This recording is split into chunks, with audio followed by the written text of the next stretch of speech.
Choosing to Know Christ by Ester Rasband. Narrated by Lucy Bradford. Published by Cedar Fort Publishing and Media. A personal introduction. I believe with all my being that this is the most important of my books. I do realize that I say nothing new here, and that important is a presumptuous word to use. Still, testimonies of ancient truths are important to bear, and this book is a testimony of ancient truths. This book is, therefore, about choosing. That is because bearing testimony is a look into our hearts to understand the choices that have brought experience.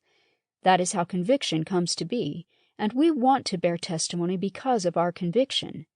Or, as Alma might say it, we want to share with the world how the seed has expanded in our soul. A look into our own hearts can only yield an honest testimony when it is a hard look at those choices and those experiences. It's not easy to acknowledge that choices are being constantly made. We must seek to recognize that we are choosing and what we are choosing. One of the missions I have been given in this life is to teach the doctrines of the kingdom. My great hope, albeit ambitious, is that I can help men and women understand the gospel as it applies to their roles. I tend to focus more on women because that has become the issue of our day. But all need to understand that they are choosing and what they are choosing. The understanding that has expanded in my soul has been much slower in me than I would have hoped. It is that understanding of choice-making that I needed. I had thought it was all about a common-sense look at the issues. I was filled with trust in my natural man and the automatic direction it took me. Before I was married, I was an administrative assistant to a Washington state congressman, and I was fascinated with my work. I still love politics.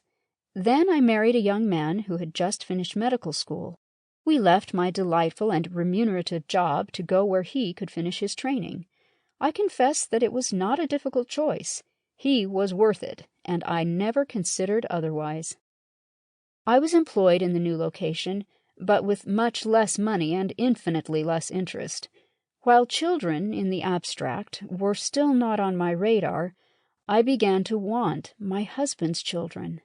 I loved him, so I wanted us to be a family. When we left Washington, D.C., I was hoping to be pregnant soon. For me, it just didn't happen in a planned time. We had a 5-year wait. In the early 1960s, my husband was called into the doctor draft, and we were stationed. Sample complete. Ready to continue?